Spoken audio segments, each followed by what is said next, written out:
మన కర్నూలు జిల్లాకు, మన కర్నూలు పట్టణానికి చంద్రబాబు నాయుడు గారు మరి 100 అడుగుల రోడ్డు ఉన్న పార్కులో స్వచ్ఛాంధ్ర స్వర్ణాంధ్ర పార్కును ఏర్పాటు కోసం ఆయన భూమి పూజ చేయడానికి చంద్రబాబు నాయుడు గారు మన కర్నూలు పర్యటనకు వస్తున్నాడు. మరి అలాగే రైతు బజార్లో రైతులతోని అలాగే మున్సిపల్ కార్మికులతోని పైన ఒక ½ అన్ అవర్ ముఖాముఖి ఏర్పాటు చేసుకున్నారు.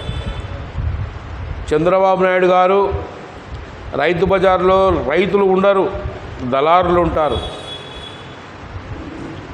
రైతు బజార్లో రైతులు ఉండరు, దళారులు ఉంటారు. అదేవిధంగా మున్సిపల్ కార్మికులతోని మరి మీరు ముఖాముఖి చేస్తా అంటున్నారు, చాలా సంతోషము. మరి ఈరోజు రేపు స్వచ్ఛాంధ్ర స్వచ్ఛ భారత్ దానికోసము మీరు భూమి పూజ చేయడానికి 100 రోడ్డుకు వస్తున్నారు. మరి ఇలాంటివి రాయలసీమ ప్రాంతంలో ఎన్నో భూమి పూజలు చేశారు, మరి ఒక్కటి నెరవేర్చలేదు చంద్రబాబు నాయుడు గారు. మీరు అయ్యా చంద్రబాబు నాయుడు గారు, మీరు 2014లో ముఖ్యమంత్రి అయిన తర్వాత ఈ రాష్ట్రానికి అభివృద్ధిని అధికారాన్ని వికేంద్రీకరిస్తా అని చెప్పి అన్నారు. మరి ఆ రోజు అందులో భాగంగా గుండ్రేవుల ప్రాజెక్టుని మీరు మళ్ళీ శంకుస్థాపన కూడా చేశారు.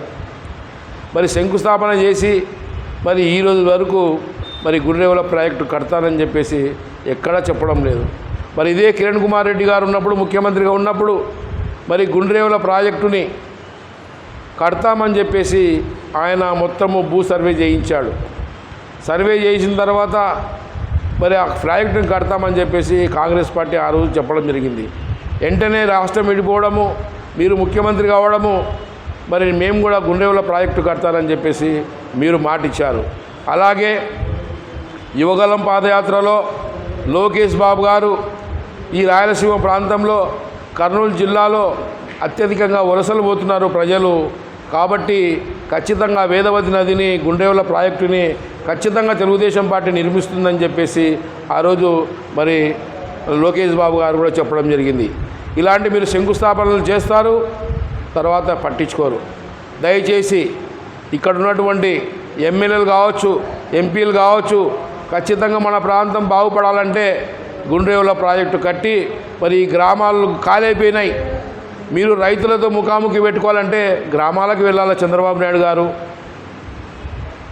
పల్లెలు వలసలు పోతున్నారు, మరి ఆ గ్రామాలకు వెళ్ళి రైతుల పరిస్థితి ఏ విధంగా ఉందో, మరి రైతులు పండిస్తేనే రైతు బజార్లకు తీసుకొని వస్తారు.